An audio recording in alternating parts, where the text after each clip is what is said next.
Bonjour monsieur, merci de nous avoir accordé cette interview. Pouvez-vous vous présenter? Bonjour Héloïse, merci de me recevoir. Je suis ravi de pouvoir répondre à tes questions. Donc j'ai 46 ans. Je me suis orienté dès le lycée et la faculté vers les métiers des ressources humaines. J'ai effectué donc une maîtrise AES, Administration économique et sociale, Mhm. avec une option gestion des entreprises privées, à la suite de laquelle j'ai poursuivi sur un troisième cycle, euh, où j'ai, je dirais, préparé un diplôme, un master, l'équivalent aujourd'hui Master 1, Master 2, de chargé de mission, PME, PMI, au niveau des ressources humaines. Très bien. Merci pour cette information. Alors, je vais vous poser quelques questions. Depuis quand êtes-vous dans ce métier exactement? Eh ben, je suis rentré dans ce métier par passion. Ça s'est fait au fur et à mesure. Le premier travail que j'ai obtenu était un travail, une fonction de chargé de mission d'insertion des travailleurs handicapés pour un programme départemental. Donc j'ai travaillé au niveau du Val-de-Marne et je sensibilisais les entreprises à accueillir des personnes handicapées au niveau de l'emploi dans D'accord. les entreprises. D'accord. Et puis j'ai évolué après dans différentes fonctions et aujourd'hui donc je suis responsable de la mobilité, du juridique dans une entreprise agroalimentaire au niveau du département des ressources humaines et au sein d'une direction administration générale. Et quelles sont ces différentes fonctions que vous avez occupées? Alors les différentes fonctions, quand je suis rentré dans cette entreprise agroalimentaire, je ne connaissais pas du tout l'industrie, pour moi c'était tout nouveau. Je me suis révélé dans ce métier des ressources humaines parce que l'industrie revêt toutes les facettes du métier RH. Ça va de la paye à la formation, au recrutement, à la gestion des compétences, à l'international. Et ce qui est intéressant, c'est de pouvoir rencontrer tout type de profil. Oui. C'est-à-dire que quand on recrute dans l'entreprise, on a des profils de niveau bac pro, jusque dans nos services financiers, production ou recherche et développement, avec des formations allant jusqu'à des formations de docteurs en biotechnologie, des écoles d'ingénieurs, des écoles de commerce, finance, marketing. Donc c'est vraiment un métier très diversifié, très intéressant. Très bien. Et vous avez été dans plusieurs boîtes? Vous êtes toujours resté? Alors moi j'ai connu deux environnements.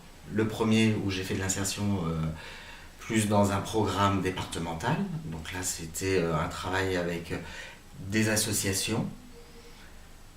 Le MEDEF, je pense que dans votre cours de ressources humaines, vous en avez entendu parler, hein, qui est, je dirais, la représentation des entreprises au niveau national. Donc c'est eux qui portaient le programme. Et puis ensuite, je suis rentré, moi, dans cette entreprise agroalimentaire. Et donc c'est une entreprise de 320 personnes. Donc on a un site sur Maison Alpha, en région parisienne, et également un site de production sur Strasbourg. D'accord. Et on fait partie d'un grand groupe qui représente à peu près 6000 personnes à travers le monde, donc avec une présence internationale sur chaque continent. Très bien. Quelles sont vos missions principales au sein de l'entreprise? Alors l'entreprise, au niveau de l'entreprise Biostringer, donc c'est une entreprise agroalimentaire qui fabrique des extraits de levure.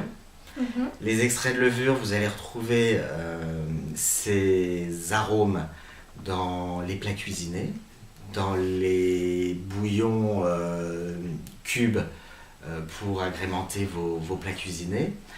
Il y a également tout un secteur biotechnologie où on vend ces extraits de levure à l'industrie pharmaceutique pour la culture cellulaire des principes actifs des médicaments. Donc c'est, je dirais, un savoir-faire, une industrie lourde.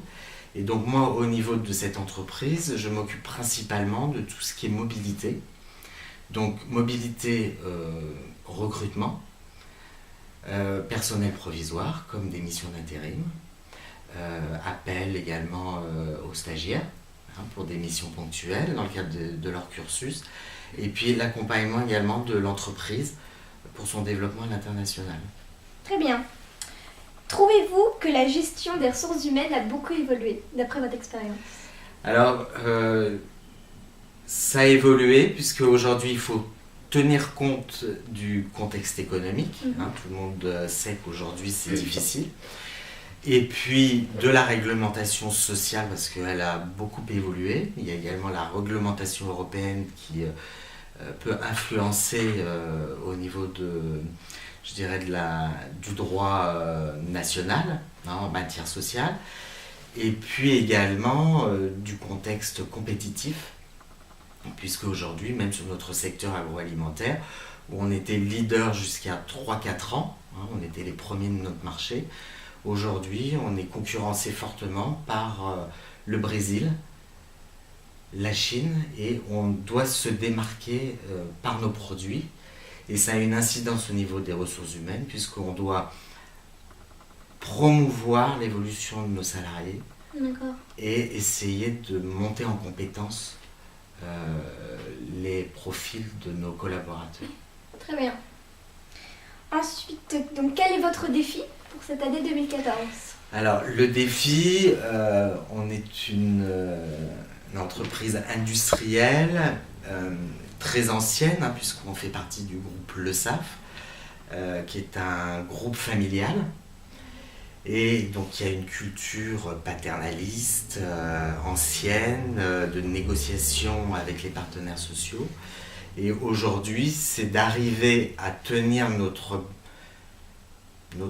place sur le marché, tout en préservant les valeurs humaines de l'entreprise et de travailler de concert avec nos partenaires sociaux.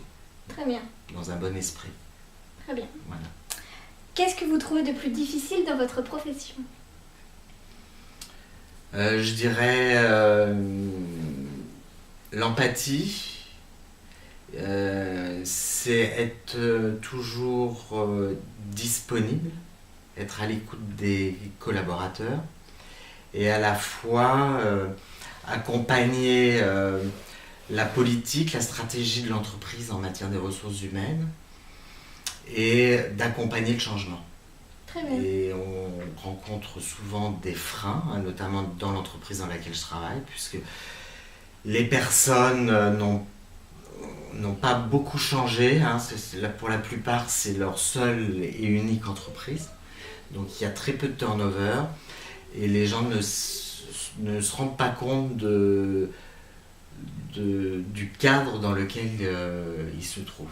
On est quand même dans une entreprise relativement protégée où il y a eu des accords d'entreprise signés et aujourd'hui c'est un plus important par rapport au contexte économique que l'on connaît.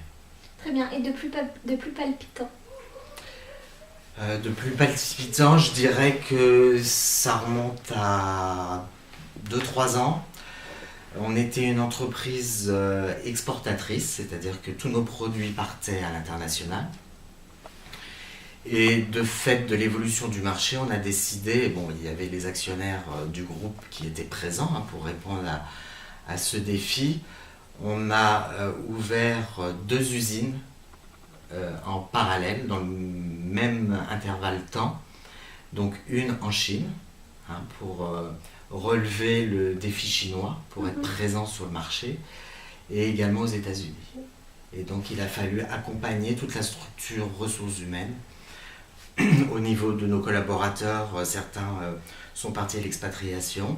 Il a fallu construire les usines, apporter des compétences pour les ouvertures d'usines. Donc on s'est basé sur le savoir-faire et les compétences qu'on pouvait avoir en France pour aider à ce développement international. Donc ça a été un véritable défi et très palpitant. Très bien. Voilà. Quelles sont les principales qualités à avoir pour exercer votre profession? Je dirais de l'écoute, de la diplomatie, de la fermeté et de l'empathie. Très bien. Est-ce un métier stressant? Oui, parce que quand on travaille sur les ressources humaines, on n'est jamais... ça se contrôle pas. Donc il faut faire avec ses interlocuteurs, il faut s'adapter en permanence, il faut ajuster. Quand on est avec les partenaires sociaux, il faut trouver un juste équilibre. On est toujours dans le win-win, donc du donnant-donnant. Trouver une ligne de conduite qui puisse satisfaire toutes les parties. C'est aussi être à l'écoute des collaborateurs, de trouver des solutions quand il y a des problèmes qui se posent, notamment quand on parle de stress au travail, d'harcèlement.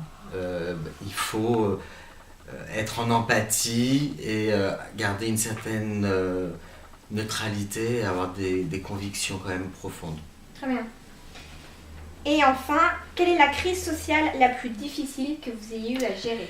La crise sociale que j'ai connue moi sur les 15 ans, puisque ça fait 15 ans que je fais partie de cette société, remonte à 5 ans où on a subi une grève. Donc moi c'était mon premier conflit social. Donc au niveau ressources humaines on était aux premières loges si je puis dire. Et c'était très tendu parce que ça pouvait avoir une incidence considérable sur le devenir de la société.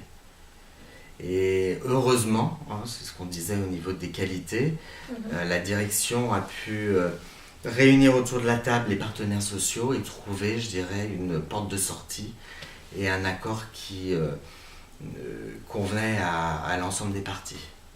Et ce qui a permis de rebondir et d'aller de l'avant. Très bien. Voilà. Merci beaucoup pour cette interview. Je vous en prie, Héloïse, merci, ce fut un plaisir. Bon, si tu l'as commencé avec